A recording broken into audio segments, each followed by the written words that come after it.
Hello everyone, welcome और welcome back to our channel selection met.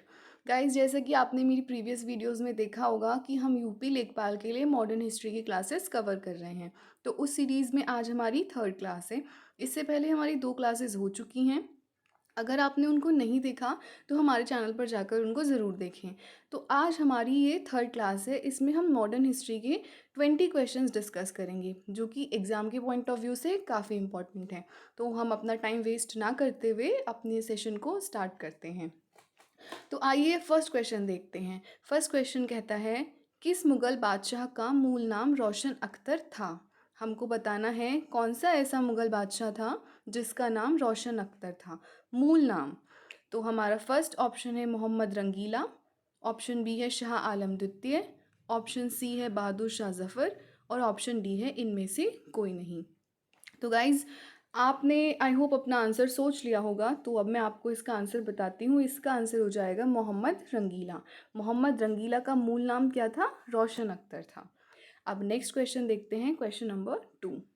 Bharat पर आक्रमण करने वाले किस ईरानी शासक को ईरान का नेपोलियन कहा जाता है? कौन सा ऐसा ईरानी शासक था जिसको ईरान का नेपोलियन कहा जाता था? तो ऑप्शन ए है मोहम्मद बिन कासिम, ऑप्शन बी है तैमूर लंग, ऑप्शन सी है नादिर शाह और ऑप्शन डी है अहमद शाह अब्दाली या दुर्रानी। तो हमको अपना राइट ऑप्शन बताना है कौन सा हो जाएगा।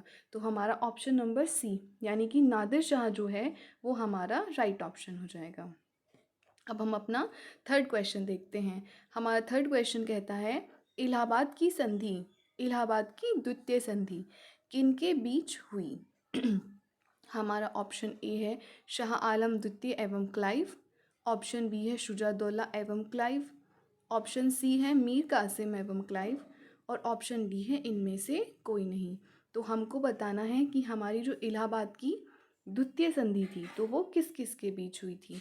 तो हमारा option number B right option हो जाएगा, यानी कि शुजादौला और क्लाइव के बीच को क्या हुई थी? इलाहाबाद की द्वितीय संधि हुई थी। आइए अब अपना फोर्थ क्वेश्चन देखते हैं। हमारा फोर्थ क्वेश्चन है, कर्नल क्लाइव का गधा की संज्ञा किसे दी गई? यानी कि इतिहास में कर्नल क्लाइव का गधा किसको कहा गया? ऑप्शन ए है सिराजुद्दौला, ऑप्शन बी है मीर जाफ़र, ऑप्शन सी है मीर कासिम और ऑप्शन डी है नज़्मु दौला। तो हमको बताना है कि कर्नल का गधा किसको कहा गया। तो हमारा ऑप्शन बी क्या है? राइट ऑप्शन हो जाएगा, यानी कि मीर जाफ़र को कर्नल क्लाइव के गधे की संज्ञा दी गई। आइए अब अपना नेक्स्ट क्वेश्चन देखते हैं, क्वेश्चन नंबर 5। क्वेश्चन नंबर 5 में हमको बताना है, सुमेलित कीजिए। एक तरफ हमको सूची ए दी गई है जिसमें युद्ध के बारे में बताया गया है और सूची बी दी गई है जिसमें किस युद्ध में कौन सी संधि हुई थी। तो हमको राइट ऑप्शन बताना है इनमें से कौन सा होगा। तो हमारा फर्स्ट है प्रथम आंग्ल मैसूर युद्ध। गाइज, यहाँ से आपको ये डाटा भी मिल जाएगा कि पहला आंग्ल मैसूर युद्ध कब हुआ, दूसरा आंग्ल मैसूर युद्ध कब हुआ और तीसरा आंग्ल मैसूर युद्ध कब हुआ।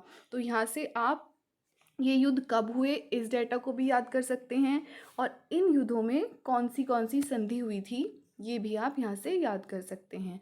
तो हमारा फर्स्ट है प्रथम आंग्ल मैसूर युद्ध 1767 से 69 तक। इसमें क्या हुई थी? मद्रास की संधि। ये हमको बताना है ठीक है या नहीं है। हमारा बी है द्वितीय आंग्ल मैसूर युद्ध 1780 से 84 जो कि ख़त्म हुआ था मंगलौर की संधि से। और हमारा थर्ड है तृतीय आंग्ल मैसूर युद्ध जो कि 1790 से 92 तक, ये ख़त्म हुआ था श्रीरंगपट्टनम की संधि से। तो हमको बताना है इसमें से हमारा राइट ऑप्शन कौन सा है। तो हमारा राइट ऑप्शन क्या हो जाएगा? ए हो जाएगा, यानी कि प्रथम आंग्ल मैसूर युद्ध मद्रास की संधि से समाप्त हुआ, द्वितीय आंग्ल मैसूर युद्ध मंगलौर की संधि से समाप्त हुआ और तृतीय आंग्ल मैसूर युद्ध क्या हुआ था? श्रीरंगपट्टनम की संधि से समाप्त हुआ था। आइए अब अपना 6 क्वेश्चन देखते हैं। 6 क्वेश्चन है हमारा, हैदर अली की मृत्यु किस युद्ध के दौरान हुई?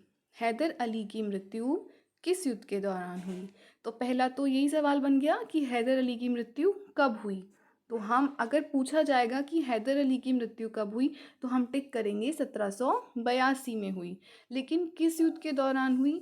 प्रथम आंग्ल मैसूर युद्ध के दौरान, द्वितीय आंग्ल मैसूर युद्ध के दौरान, तृतीय आंग्ल मैसूर युद्ध के दौरान या चतुर्थ आंग्ल मैसूर युद्ध के दौरान।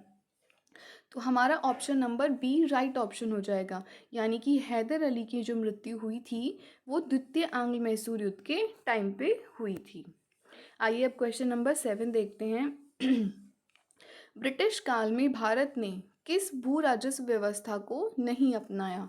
ऑप्शन ए है स्थायी बंदोबस्त, ऑप्शन बी है रैयतवाड़ी व्यवस्था, ऑप्शन सी है मालवाड़ी व्यवस्था और ऑप्शन डी है देहसाला व्यवस्था। तो हमको बताना है इसमें से कौन सी भू राजस्व व्यवस्था है जिसको भारत में नहीं अपनाया गया था। तो हमारा ऑप्शन नंबर डी जो है वो राइट ऑप्शन हो जाएगा। देहसाला व्यवस्था को भारत में नहीं अपनाया गया था। और अगर आपसे पूछा जाता है कि स्थायी बंदोबस्त व्यवस्था कब शुरू की गई थी, तो हमारा राइट आंसर हो जाएगा 1793 में स्थायी बंदोबस्त व्यवस्था को शुरू किया गया। नेक्स्ट अगर पूछा जाता है कि रैयतवाड़ी व्यवस्था को कब शुरू किया गया, तो ये 1820 में 1820 में क्या किया गया, रैयतवाड़ी व्यवस्था को शुरू किया गया। और अगर पूछा जाता है कि मालवाड़ी व्यवस्था को कब शुरू किया गया, तो हमारा आंसर हो जाएगा 1822 में मालवाड़ी व्यवस्था को शुरू किया गया। तो गाइज़ ये तीनों ही काफ़ी इम्पॉर्टेंट है और इनसे सवाल बनता है कि ये कब कब स्टार्ट की गई। तो आप इस डेटा को नोट करके रखिएगा कि स्थायी बंदोबस्त, रैयतवाड़ी और मालवाड़ी जो व्यवस्थाएं हैं वो कब कब शुरू की गई। और आपको साथ में ये भी ध्यान रखना है कि देहसाला व्यवस्था को ब्रिटिश काल में भारत में नहीं अपनाया गया था। तो आई होप ये सारी चीज़ आपको क्लियर हो गई होंगी। आइए अब अपना नेक्स्ट क्वेश्चन देखते हैं। अब देखते हैं क्वेश्चन नंबर 8। क्वेश्चन नंबर 8 कहता है अंग्रेज़ों द्वारा सर्वप्रथम कहवा बागान लगाए गए थे। हमको बताना है अंग्रेज़ों ने जो कहवा बागान है तो वो सबसे पहले कहाँ पर लगाए थे। ऑप्शन ए है चिकमंगलूर जनपद में, ऑप्शन बी है कुर्ग जनपद में, ऑप्शन सी है नीलगिरी जनपद में और ऑप्शन डी है वायनाड जनपद में। तो हमको ये बताना है कि कौन सी जगह थी जहाँ पर कहवा के बागान लगाए गए थे।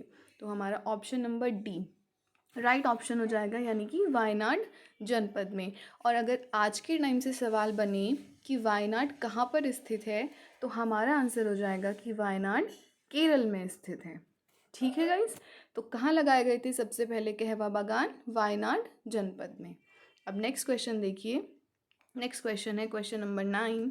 सर टॉमस मुनरो किस भू राजस्व व्यवस्था से संबंधित हैं? हमको बताना है टॉमस मुनरो का संबंध कौन सी भू राजस्व व्यवस्था से है। ऑप्शन ए स्थायी बंदोबस्त, ऑप्शन बी मालवाड़ी बंदोबस्त, ऑप्शन सी रैयतवाड़ी बंदोबस्त या ऑप्शन डी इनमें से कोई नहीं। तो हमारा राइट ऑप्शन क्या हो जाएगा? रैयतवाड़ी बंदोबस्त। रैयतवाड़ी बंदोबस्त से कौन संबंधित है? Sir Thomas Munro. और अभी मैंने आपको पीछे बताया था कि ये कब शुरू किया गया था, तो ये 1820 में शुरू किया गया था। अब आइए नेक्स्ट क्वेश्चन देखते हैं। नेक्स्ट क्वेश्चन है हमारा question number question number 10। Bharat में विकेंद्रीकरण का शुभारंभ किसके समय में हुआ? हमको बताना है भारत में जो विकेंद्रीकरण का शुभारंभ है वो किसके समय पे हुआ। ऑप्शन ए है लॉर्ड डफरिन, ऑप्शन बी है लॉर्ड लिटन, ऑप्शन सी है लॉर्ड रिपन या ऑप्शन डी है लॉर्ड मेयो। तो किसके टाइम पे हुआ था विकेंद्रीकरण का शुभारंभ? लॉर्ड मेयो के टाइम पे। तो ऑप्शन नंबर डी क्या हो जाएगा? राइट ऑप्शन हो जाएगा। अब क्वेश्चन नंबर 11 देखते हैं क्या कहता है। अकालों को रोकने तथा अकाल पीड़ितों की सहायता हेतु सरकार ने अकाल संहिता कब प्रचारित किया? हमको बताना है अकालों को रोकने और अकाल पीड़ितों को सहायता देने हेतु भारत सरकार ने अकाल संहिता कब प्रचारित किया। तो हमें 4 ऑप्शंस दिए गए हैं यहाँ पर। मिनट। हमारा ऑप्शन नंबर ए है 1879, ऑप्शन बी है 1881, ऑप्शन सी है 1883 और ऑप्शन डी है 1885। तो हमको बताना है कब अकाल संहिता की शुरुआत हुई। तो हमारा ऑप्शन नंबर सी हमारा राइट ऑप्शन हो जाएगा, यानी कि 1883 को सरकार ने अकाल संहिता की शुरुआत की थी। नेक्स्ट क्वेश्चन देखते हैं अपना। क्वेश्चन नंबर 12 है हमारा, पहली आधुनिक पटसन मिल स्थापित हुई। हमको बताना है कौन सी वो जगह थी जहाँ पर पहली आधुनिक पटसन मिल की स्थापना की गई थी। ऑप्शन ए है हमारा रिश्रा बंगाल, ऑप्शन बी है बम्बई, ऑप्शन सी है भड़ौच और ऑप्शन डी है सूरत। तो हमको बताना है कि कहाँ पहली पटसन मिल स्थापित की गई थी। तो हमारा option number A right option हो जाएगा, यानी कि रिश्रा बंगाल में पहली आधुनिक पटसन मिल स्थापित की गई थी। अब अपना नेक्स्ट क्वेश्चन देखते हैं हम। क्वेश्चन नंबर 13 है हमारा, उत्तरी भारत में भूमिकर व्यवस्था का प्रवर्तक किसे कहा जाता है। यानी कि उत्तरी भारत में भूमिकर व्यवस्था को किसने बेटर किया, हमको ये बताना है। तो भूमिकर व्यवस्था का प्रवर्तक किसको कहा जाता है। Option A Martin Bird, option B Thomas Munro, option C Captain Reed या option D Charles grant.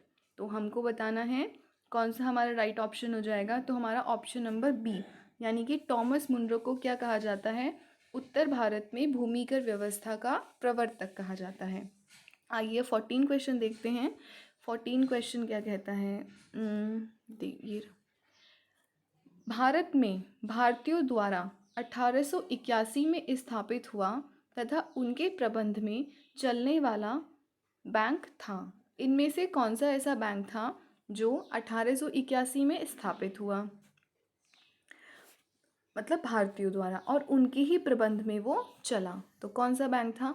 Option A Hindustan commercial bank, option B Awadh commercial bank, option C Punjab national bank या option D Punjab and Sindh bank. तो हमारा option